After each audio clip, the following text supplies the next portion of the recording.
Saya punya kitab karangannya Abdul Hamid, orang alim. Kitab itu dulu saya ngaji lama sekali, sampai sekarang saya pelajarin.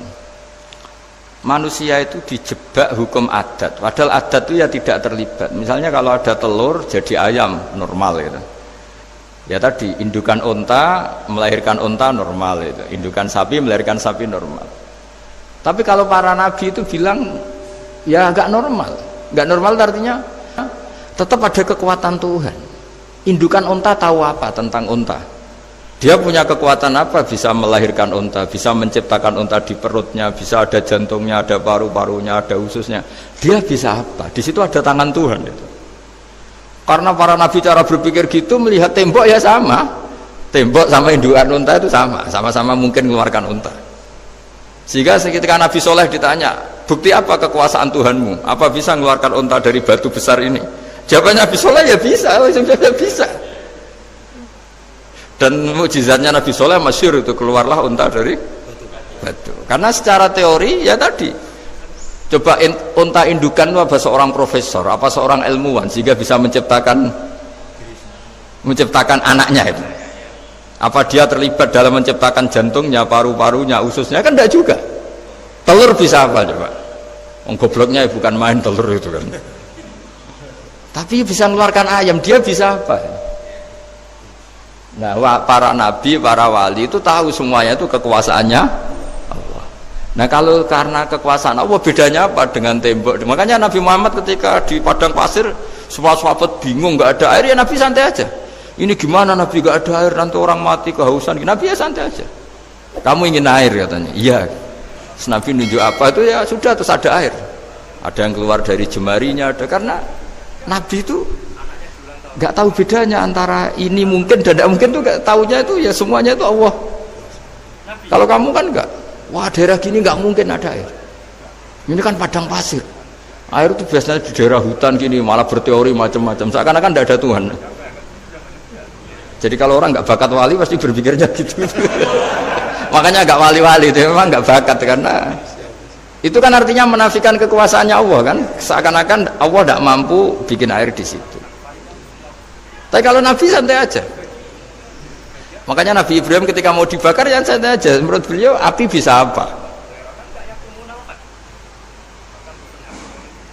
Jadi itu meskipun hukum adat itu ya selalu berjalan. Normalnya api yang membakar, di padang pasir normalnya yang nggak ada air, normalnya batu ya nggak mengeluarkan unta. Tapi kamu jangan terjebak oleh keseharian yang Anda lihat. Tetap di balik itu ada kekuasaannya Allah Subhanahu wa Ta'ala. Nah ini yang namanya iman. Dengan iman seperti itu nanti ketika kita mati itu ya santai saja. Ketika kita hidup ya tidak tahu oksigen itu apa masuk ke tubuh kita, sistemnya kayak apa, jantung kita ada ikut bikin, paru-paru kita. Artinya zaman kita hidup pun sebenarnya kita tidak bisa ngelola kehidupan, itu tidak bisa. Nah kalau sama nggak bisa, nanti setelah mati juga tidak bisa. Ya sudah, ketika kita hidup yang ngelola juga Allah, ketika mati juga yang ngelola. Bedanya apa? Nah, ini di sini terus kita dilatih, inna sholati wa nusuki wa mahyaya wa mamati lillahi rabbil alamin. Tapi kenapa kita ragu terhadap kehidupan setelah kematian? Karena ketika kita hidup seakan-akan kita tahu cara hidup. Makanya Allah itu tersinggung betul ketika ada orang merasa bisa ngelola cara hidupnya. Makanya kata Allah, kalau gojlok orang-orang yang kepedean itu, kalau kamu top, mbok jangan mati. Itu falaula in kuntum ghaira madinin tarji'unaha in kuntum shadiqin. Kalau kamu merasa top itu jangan mati. Di mana-mana mati itu tidak top. Falaula idza balaghatil khulqum wa antum khina idzin tanzurun. Mbok ketika nyawa kamu sudah sampai kerongkongan, kamu tarik lagi supaya kamu tidak mati. Mati itu tidak top loh. Katanya kamu top kok mati. Jangan mati. Kalau top itu jangan mati, jangan miskin, jangan tua, jangan jadi jelek. Pokoknya top terus gitu. Itu digosok sama Allah. Tapi orang itu lupa bahwa nah ketika sehat begini kita seakan-akan ngelola kehidupan. Nah gara-gara merasa ngelola seakan-akan kalau mati lalu saya gimana ya kalau mati? Di kuburan ngapain? Terus ngantornya gimana? Kerjanya di mana? Ya udah usah begitu. Nah ini di sini pentingnya tauhid. Orang dilatih berpikir al-khalqul awal. Afa'ayina bil khalqil awal. Kalau dalam bahasa Yasin disebut kul yuhyihal ladzi ansha'aha awwala marrah. Jadi agama itu orang dilatih membayangkan pertama hubungan kita dengan Allah. Misalnya manusia pertama itu siapa? Adam. Adam bisa berpikir, bisa berlogika, bisa jalan-jalan, bisa macam-macam. Tapi andaikan Anda jadi Nabi Adam, mesti melihat kekuasaannya Allah itu begitu nyata, karena saya materinya dari tanah, ternyata saya bisa berpikir. Betapa kudrohnya Allah, kekuasaan Allah, tanah yang benda mati bisa berpikir. Sekarang jadi saya. Sehingga ketemu, kira-kira Nabi Adam kalau ketemu tanah itu ya, kalau mau maksiat, wah ini tanah ini pasti komplain. Nah di sini pentingnya beragama. Sehingga ketika Rasulullah ngendikan, jika kamu memperbanyak sholat, maka tanah-tanah ini bersaksi terhadap sholat kamu. Jika kamu maksiat, juga tanah-tanah ini menjadi saksi pemberat. Itu kamu tidak jagal sama sekali, karena manusia pertama yang bernama Adam yang bisa berpikir itu materinya dari tanah. Jika kita tidak janggal ketika tanah disetatuskan bisa bersaksi. Tapi setelah kamu berpikir tanah itu bisa dicangkul, bisa dijadikan berhala, dijadikan kendi, dijadikan macam, seakan-akan tanah itu ya benda yang tidak penting. Tapi Nabi itu beda dengan kalian. Nabi tahu betul tanah ini makhluk Allah yang bisa berpikir. Sehingga Nabi yang ngetikan, kalau kamu sholat sunat atau beribadah sebaiknya jangan di tempat yang sama, biar yang menyaksikan kamu sholat itu banyak. Kita mungkin kan masa bumi bisa bersaksi, tapi andaikan Anda Nabi Adam itu tidak akan janggal seperti itu, karena dia tahu materinya dari tanah, dan ternyata jadi mata yang bisa melihat, jadi telinga yang bisa mendengar. Makanya Allah selalu mengingatkan, ingatlah al-khalqil awal, afayina bil khalqil awal. Karena khalqil awal ini yang menjadikan fitrah beragama yang baik. Sehingga ketika orang Yahudi bilang nggak mungkin Nabi Isa itu nggak anak zina, wong ibu kok tanpa bapak, anak kok hanya ada ibu tanpa bapak. Allah cara menjawab, inna masalah Isa indallahi kamatsali Adam. Jika kamu protes ada Isa karena tanpa bapak, ya protes dengan Nabi Adam, tanpa ibu tanpa bapak. Nah ini diingatkan al-khalqil awal.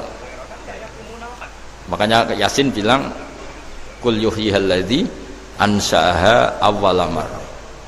Awwala marrah itu kamu harus berpikir ketika hubungan kamu sendiri dengan Allah zaman sebelum ada semua. Jadi misalnya alam raya ini, bumi sebesar ini, masa suatu saat terus hilang, hancur, nggak berbekas. Ingat saja, bumi ini mulai dulu ya nggak ada. Diadakan oleh kekuatan besar yang super ada, yaitu Allah Subhanahu wa Ta'ala. Nah di sini kenapa faham-faham ateis itu hilang di dunia, meskipun ada itu karena saking mungkin kurang peradaban. Makanya guru-guru kita mulai zaman Nabi Adam sampai sekarang itu cara berpikir sederhana. Bumi ini kadung ada, di mana-mana sesuatu yang ada pasti disebabkan yang lebih ada. Kan nggak mungkin bumi yang ada kemudian penciptanya itu udah ada. Itu kan ngajak goblok bareng gitu kira-kira gitu. Sesuatu yang ada disebabkan oleh sesuatu yang tiada. Maka guru-guru kita ngajari, pertama sifat Allah itu wujud. Karena ini wujud super atau kausa prima, terus kiai bilang wajibil wujud. Wajibil wujud terjemahan bebasnya ya wujud super. Karena wujudnya Allah itu yang mempengaruhi ya semua alam raya ini, dia harus di depan. Masa yang menciptakan di belakang. Makanya terus disifati qadim. Qadim itu harus lebih dulu atau awal. Makanya ketika Fir'aun ngaku Tuhan itu cara membatalkan Nabi Musa itu sederhana. Kalau kamu Tuhan berarti bapak kamu nggak ada Tuhan karena Tuhannya terlambat datang. Itu langsung. Oh iya ya, kalau ya kan berarti babanya dia tanpa Tuhan, kan Tuhannya baru kemarin. Aktenya baru diurus, aktenya baru diurus itu Tuhannya ini. Makanya Fir'aun itu akhirnya Nabi Musa punya pengaruh besar di kalangan punggawa Fir'aun. Karena ketika debat terbuka itu punggawanya dengar.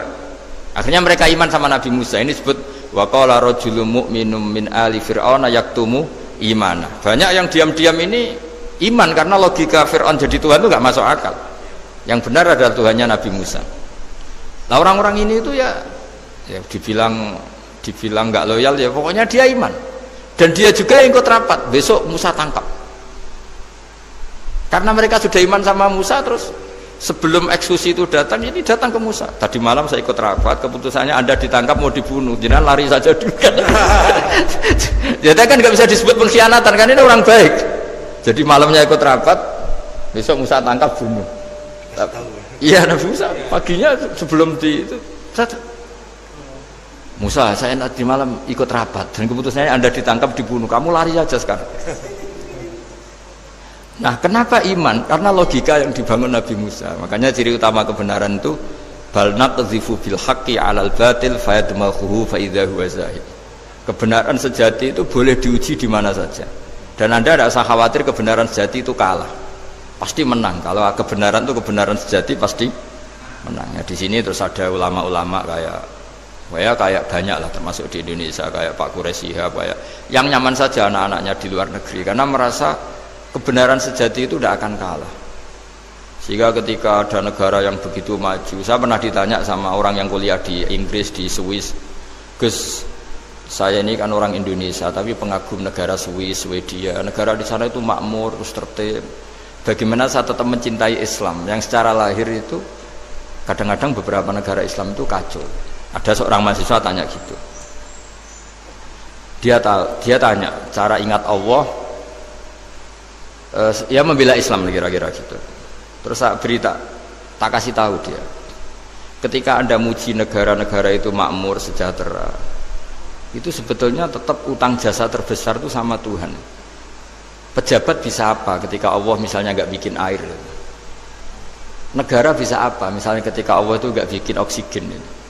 Tetap semua ketertiban itu karena kehendak Allah. Berarti utang jasa kamu di negara manapun tetap sama Allah, bukan pada yang lain. Bahwa ada hukum sosial manusia, oke lah, kedua, ketiga, dia harus terima. Hanya dia sadar. Nah, masalahnya kita ketika di negara yang makmur gitu, pikiran kita, oh, presidennya hebat, menterinya hebat, tata sosialnya hebat. Oke, gak apa-apa, muji manusia itu gak apa-apa. Tapi tetap itu semua di bawah muji Allah Subhanahu wa Ta'ala. Ada air begini ciptaan Allah, ada oksigen sehat ciptaannya Allah, sehingga muji pertama itu kepada apa artinya kehebatan manusia ketika ada gempa besar, ada likuifaksi, ada macam-macam.